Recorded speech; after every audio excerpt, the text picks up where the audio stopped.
As we count down the final 15 minutes of trading, let's take a look at some of the top trending stories of the day. First off, Disney's ESPN, the Wall Street Journal, the first to report that ESPN is looking to launch a standalone streaming option of its flagship channel. Now, there's been speculation about this move for quite some time. The big takeaway, though, is it's going to potentially reshape how Americans watch live sports. And Nikiko, it could also have major impact here on cable TV providers. We know so many people who haven't cut the cord yet haven't done so because they love watching live sports. Yes, there's other options in terms of what streamers some of the competitors out there offer, but this could certainly be a massive hit here to those cable providers.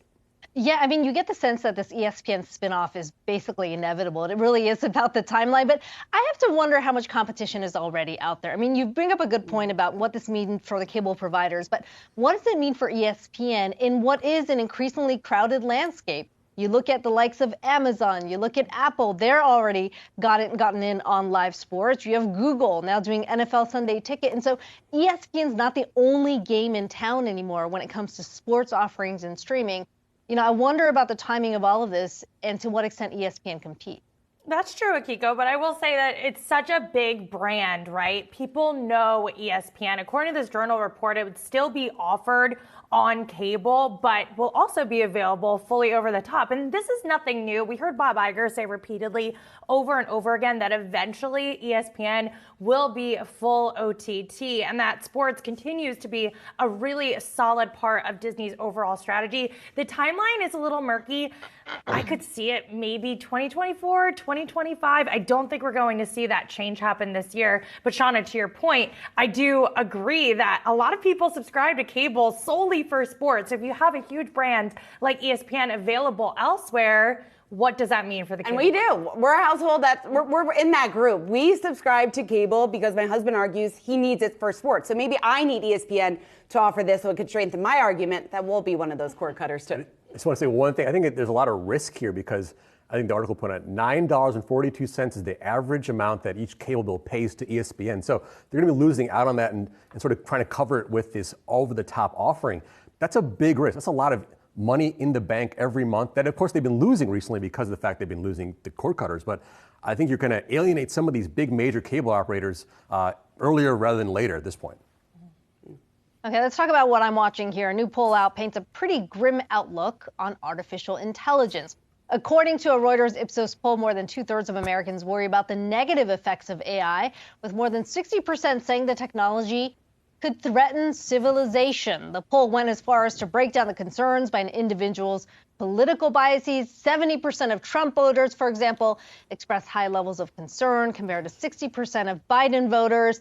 And then among religious Americans, evangelicals expressed the most concern. Now, I'm going to take a step back here and say that I think the doom and gloom of AI has been a little overstated. Number one, we should say a lot of this was elevated because of the developments over ChatGPT last fall.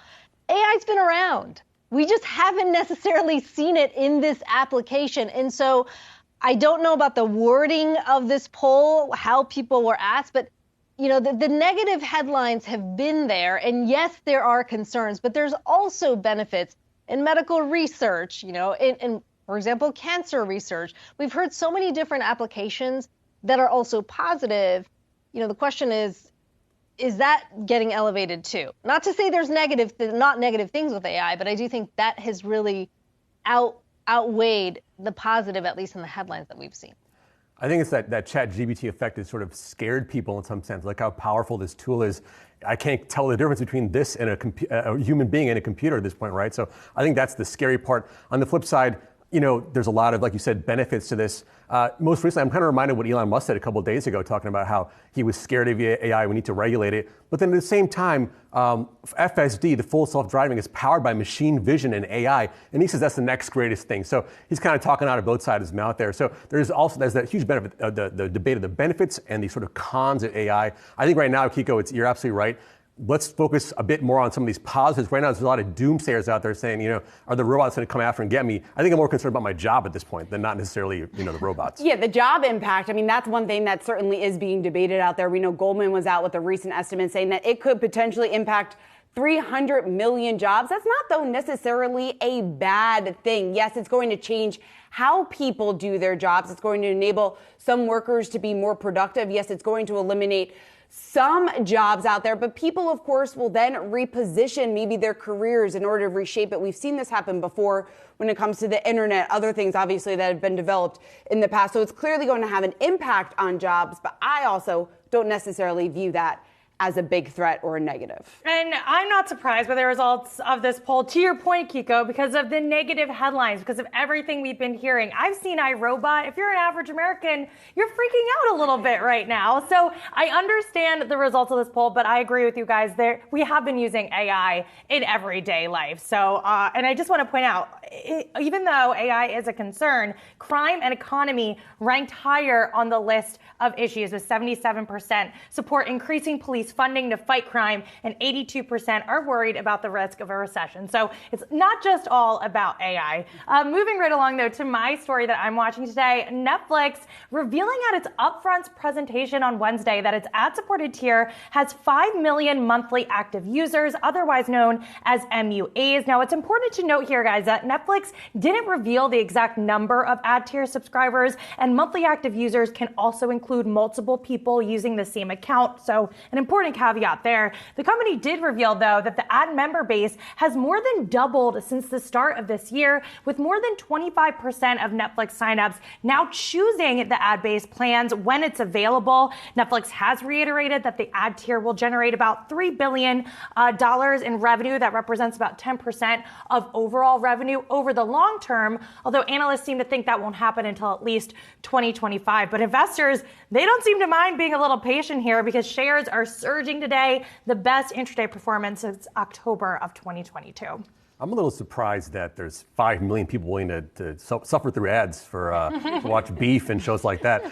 I just can't do it. But look, I guess we were wrong. I mean, I guess I was wrong in the sense that Netflix actually is able to monetize these users that don't want to pay anything, and they're willing to sit through the ads. Advertisers will pay for that ad inventory, and Netflix is benefiting. So they're kind of collecting the entire pie of people that are sort of streaming content now, and not just TV people either. Yeah, certainly. Yeah, and I think Hastings has said that they were obviously late to this game when it comes to their ad-supported tier. They're offering theirs. Sarandos has said in the past that that's likely the company is going to offer multiple subscription plans with ads in the future. I'm with you, though, Pras. I haven't made the transition just yet. It's cheaper, though, so it's attractive to me. I'm with you guys. I tried the ad-supported tier with Hulu. I couldn't sit through the ads. Oh, I do it for Hulu. I do it for Hulu, too. And I don't know why. I don't know why either. It doesn't make any sense. All right, guys, a little wealth watch here, turning to watching it. Another thing. Watches of Switzerland, one of the largest Rolex dealers in the world, warned sales might slip in the next quarter or two. And it's not necessarily because of demand, but supply. Waiting lists are strong, but the retailer just can't get enough supply to sell, which might weigh on revenue. On the flip side, the secondary or used market, at least the top end, still going strong here. Over the weekend, auction houses, Phillips, Sotheby's, and Christie's, they each had their own watch auction there. So they combined $108 million worth of watches, with a bunch of new world records being set for certain models like Daytonas and other AP watches. So really a big deal here in the watch world. People had thought that there was some slowdown after the crypto kind of collapse, and people kind of getting scared with higher rates and of course, macro concerns. But the watch world, maybe I need to be buying watches and diversifying into more luxury watches.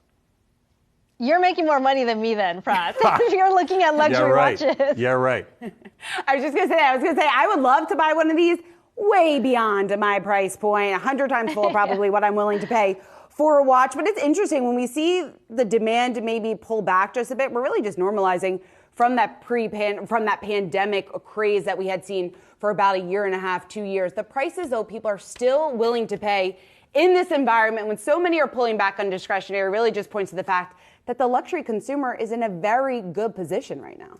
Yeah, and Rolex also, they're rolling out not only expanding production with 3 new factories, but also launching their own certified pre-owned program to make these used watches a bit more palatable, give them a bit more value. And maybe that's where the deals are, Shauna and you guys, for yourself or maybe your significant other, some gifts maybe, I don't know. Yeah, I like that. I don't know, I think I might be out of my price range. I was going to say, we need significant discounts, so we'll see how much of that actually come down. All right, guys, thanks so much.